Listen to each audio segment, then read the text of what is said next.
So today we'll discuss thanatology. There are many questions which comes from this topic. It is an extremely important topic in terms of forensic medicine. So we'll start. What is thanatology? Thanatology is the study of death. Okay, thanatology. The word thanatology has been derived from the word thanatos. It means the god of death. Means the god of death. Okay. Now, what is forensic thanatology? Okay. Forensic thanatology is the study of death from medico-legal point of view. So, we should know when and how did the person died. Okay. So, thanatology basically means the study of death, and forensic thanatology means study of death on the basis of medico-legal aspects to know when and how did the person died. Okay. So, what is the section in which death comes? Okay, so death comes under section 46 of Indian Penal Code. Okay, now Indian Penal Code has been changed to BNS. Okay, Bharatiya Nyaya Sahita. Okay, so now if the question examiners will ask in which sections the death comes or which sections define death.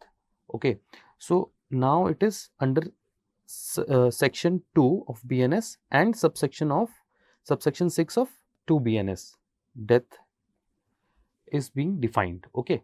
Now, in recent examination, they asked about IPC only, but now in future, they can either ask from IPCs or they can ask from BNS. So, we have to be prepared in both the aspects. Okay. So, death is defined under subsection 6 of 2 BNS, whereas injury has been defined in subsection 14 of 2 BNS, and life has been defined under subsection 17 of 2 BNS. Now, what is injury? Just injury is any harm whatever illegally caused to a person, either to its body, mind, reputation and property. We'll discuss about injuries in forensic traumatology. So, I'll leave it here. Now, moving forward, what is taphonomy? Okay, taphonomy is the study of postmortem changes. Means the changes in body after death is taphonomy. These terminologies are important because sometimes they ask directly what is taphonomy, what is thanatology, etc., etc. Okay, so thanatology is study of death and taphonomy is the study of postmortem changes or the changes after death. Okay, now moving forward, what are the stages of death? What are the stages of death? So basically, what happens after death is an irreversible process. Okay, so there are stages of death in which, for example, first is a somatic death or a clinical death. After somatic death, we mostly declare person as dead and death certificates can be made. Okay, so our body contains about 60 trillion cells. Okay, and in 60 trillion cells, brain contain about 20 billion cells. Okay, so even after brain stem death, many cells in our body remains alive. Okay, so brain stem death or brain death is considered as somatic death, and all the cells which remain alive after the brain stem death, they will die after somatic, and they are known as molecular death. Okay, so what is somatic death or clinical death? It is a complete and irreversible stoppage of any Bishop's tripod of life component, which includes heart, that is circulation, lungs, that is respiration, brain functions. Okay, so this was the old traditional concept of somatic death. Now the modern concept says that somatic death coincides with the death of brain stem involving complete and irreversible stoppage of vital brain functions. So earlier it was considering all the points in Bishop triads: circulation, respiration and brain stem, brain death. Now according to modern concept, somatic death is the death of brainstem which involves complete and irreversible stoppage of vital functions of brain. So, this you have to remember, and this you have to remember. They both are questions in exam. Okay. So, what are the cells which remains alive there even after the death of brain? Okay. So, there is peripheral nerve cells which dies within 5 minutes of somatic death. Okay. Then skeletal muscle cells which responds to electrical and mechanical stimuli up to 2 to 3 hours. Okay. Now, pupil will react with atropine or adrenaline or pilocarpine and physostigmine. With atropine, pupil will dilate, and with pilocarpine and physostigmine, pupil will constrict. This will happen even after death of brain also. Okay. But legally, a person is dead when somatic death has occurred. Death certificates can be issued. So, if examiner asks when you can issue death certificates, options can be somatic death, molecular death, or whatever. So, you have to mark answer as somatic death. After somatic death or brain death, if the patient is declared brain dead, you can issue death certificates. Okay. Moving forward. Now, after somatic death, what is molecular death? Molecular death is basically cellular death. Okay. Death of all the cells of the body. Now, it occurs 2 to 3 hours after somatic death. So, there will be somatic death first, then there will be molecular death. Okay, 2 to 3 hours. So, it will take around 2 to 3 hours from somatic death to molecular death. Okay.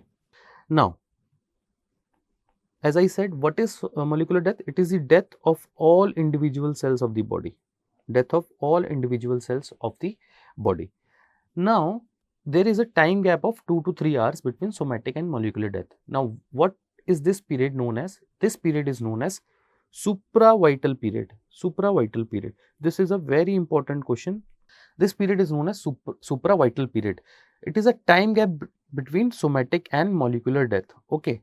Now, why this period is important from a medical point of view is, it is important for human organ transplantation. Okay. Organs which have to be transplanted, they have to be retrieved from dead within this period only. Okay. Supravital period is a time gap between somatic death and molecular death, and important for human organ transplantation. If there is a body from which the organs have to be transplanted, then this is the vital period in which you have to retrieve the organ. Okay. And it is a question.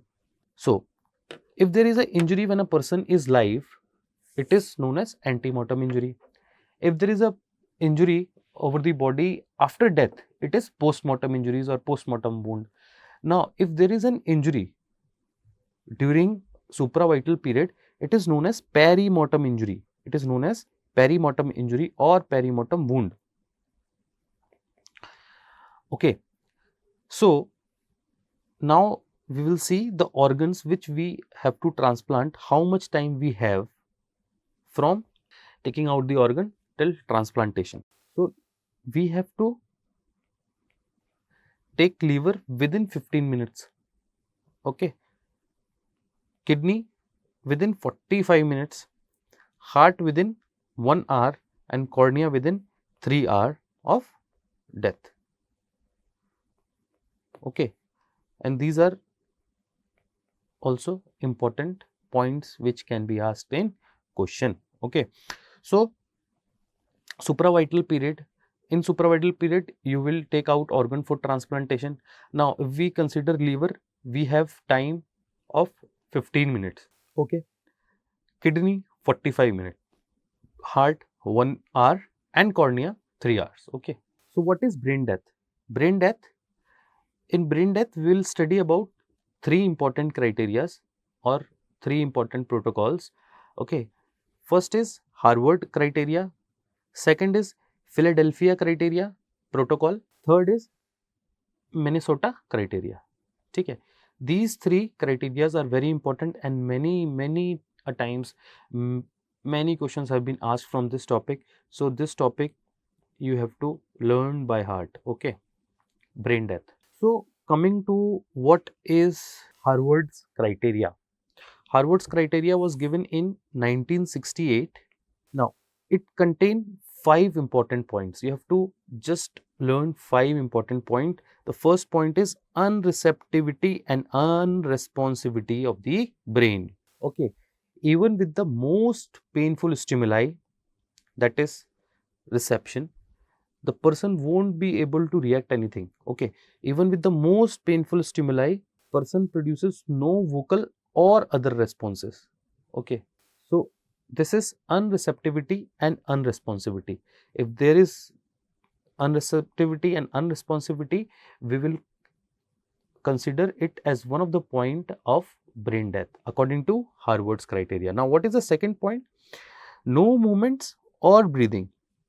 There should be no spontaneous muscular movements or breathing movements for at least 1 hour. Now, this is a very important point. This is a very important point for 1 hour. So, there should be no movements of any muscles or breathing for at least 1 hour. Okay. Now, one more important point, breathing movements. If the person is on ventilator or respirator, we have to observe breathing movement by turning off the respirator for 3 minutes. Okay. Now, third point is loss of reflexes. Okay. Pupils will be fixed and dilated. Ocular reflex will be lost. Corneal and phalangeal reflex will be lost. Spinal reflex will be lost. Okay. So, there will be loss of reflexes. Now, there will be isoelectric EEG, that is flat EEG we will see. We will repeat all these tests after 24 hour. After 24 hour, we will repeat all these tests. This is a question. And during the repetition, the respirator should be put back on. Okay. Respirator should be put back on. So, this was the Harvard's criteria of brain death. Okay. Now, let us recall what is the first point? Unreceptivity and unresponsibility. To the most painful stimuli, the person will not respond either vocally or with any other responses. Second is no movement or breathing. There will be no movement or breathing after turning off the respirator for at least 3 minutes. Then third point is loss of reflexes. There will be loss of reflexes. Then fourth is isoelectric EEG. There will be a flat line in EEG. Fifth is we have to repeat all these operations and all these tests after 24 hours, and during this period we have to turn on the respirator. Now, moving forward to Philadelphia protocol. Okay, this was given in 1969. Okay, now first point is almost similar to the Harvard's criteria, lack of responsiveness to internal and external stimuli. Lack of responsiveness to internal and external stimuli. What is the second point? Second point is absence of breathing movements for 3 minutes. Okay. But the important point to note down here is in absence of hypercarbia, and while breathing in room air. Okay, while breathing in room air. So, there will be lack of responsiveness to external and internal stimuli.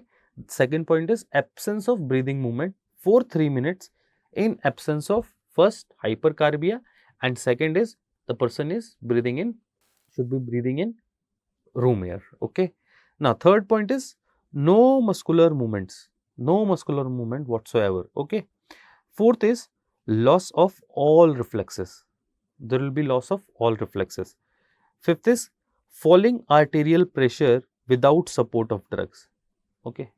If there is falling arterial pressure without support of drugs, we'll consider it as a point of brain death. Sixth is flat EEG. Seventh is we will repeat the test after 2 hours.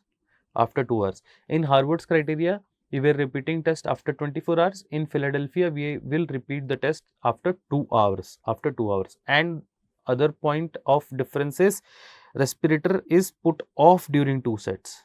Okay. In Harvard's, we were putting on the respirator when we were repeating the test, but in okay Philadelphia, the respirator is put off. Okay. Now, there is one more important point here is certification by 2 physician is required other than the physician of a potential organ transplant. One will be the person who is there for organ transplant, and there will be one more physician. In presence of both of them, certification will be done that the person is brain dead. Okay. So this is also a very important point. How many physicians required? 2 physicians are required. Now moving forward. Now this one is a Minnesota criteria. Okay. Now Harvard's and Philadelphia criteria and protocol respectively, they were for brain, full brain. Okay, the whole brain dead. Now Minnesota criteria is for brain stem death. Okay. So there can be a question where they will confuse you by giving what are the criterias or protocol for brain stem death, and they'll give you all option Harvard, Philadelphia, Minnesota and Sydney, whatever. Okay, there is one declaration of Sydney I will discuss after some time or in some other topic. So or they can give you all of the above. Now mostly what we will go for in the panicness of exam, we will just tick all of the above because we know brain dead.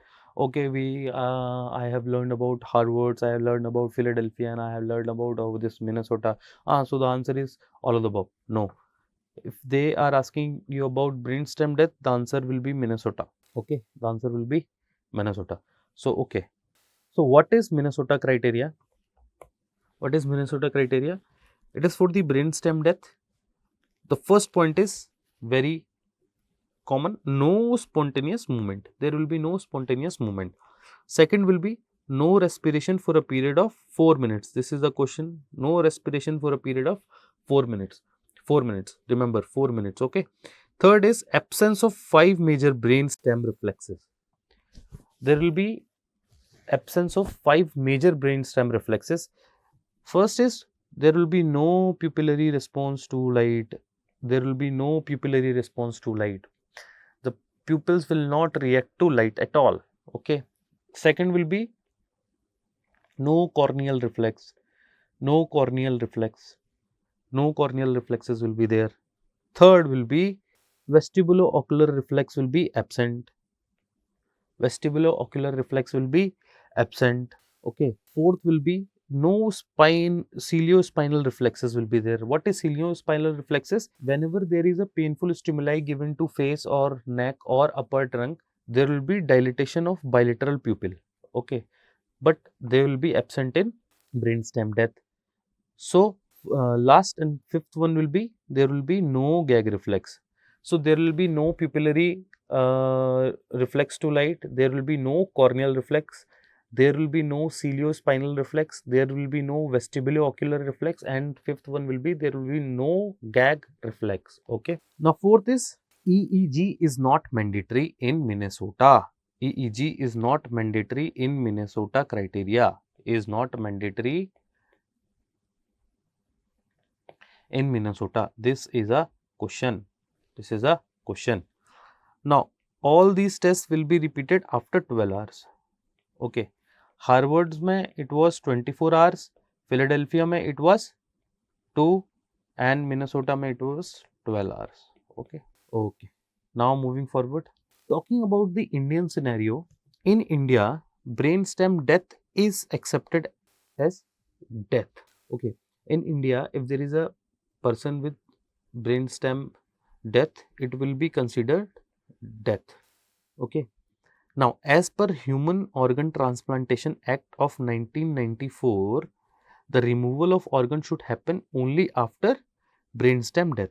Only after brainstem death. Before that, you cannot uh, even touch the organs for transplantation. Okay. So, as per Human Organ Transplant Act of 1994, the removal of organ will only be done after stem cell death. Now, this stem cell death will be declared by a panel of 4 doctors. Okay. First one will be obvious, will be the treating doctor. Okay. Second one will be the doctor who is the in charge of the hospital. Third will be neurophysician or neurosurgeon, which will be appointed by the in charge of that hospital. And fourth one will be an independent medical practitioner. Okay. So remember this point. Okay. Moving forward. Okay. So in brainstem death, what all criteria we have seen? Harvard, Philadelphia, Minnesota. And in Indian scenario, there is an Organ Transplantation Act of 1994 in which the organ transplant can only be done after the brainstem death of the person. 4 doctors panel is required: treating doctor, doctor in charge, neurophysician, surgeon, or independent RMP. So now moving forward, we'll see Bichet's mode of death. Okay. Now sometimes they ask question and we get confused between Bishop and Bichet's. What is Bichet's? Bichet's is the dysfunction or not functioning of 3 main parts or 3 main system of our body. Okay. If there is a dysfunction or non-functioning of respiratory system, it leads to asphyxia. So asphyxia is one of the mode of death. Then other one is syncope, if there is dysfunction of circulation, and if there is dysfunction of brain, it is coma. Okay. What is atria mortis or gateway of death? Okay. Atria mortis or gateway of death is stopping of only one component of Bichet's tripod of life, that is respiration, circulation, or brain function, resulting in death. It is almost like somatic death. It is an example of somatic death basically. So if there is stopping of any of the component of the Bichet's tripod, like respiration, circulation, or brain function, and which results in death, is atria mortis, or also known as gateway of death. It is an example of somatic death. Now, many questions have been asked previously and will be asked in future from this topic, that is suspended animation or apparent death. Okay, suspended animation or apparent death. What is suspended animation? It is a state when heartbeat and respiration of a person become so weak that it cannot be detected by any routine clinical methods. Okay, it is a state when the any clinical routine methods will not detect the heart rate or respiration of a person, and it will be given as or declared as death. Okay, now person may appear clinically dead, but he is not, because brain stem is functioning.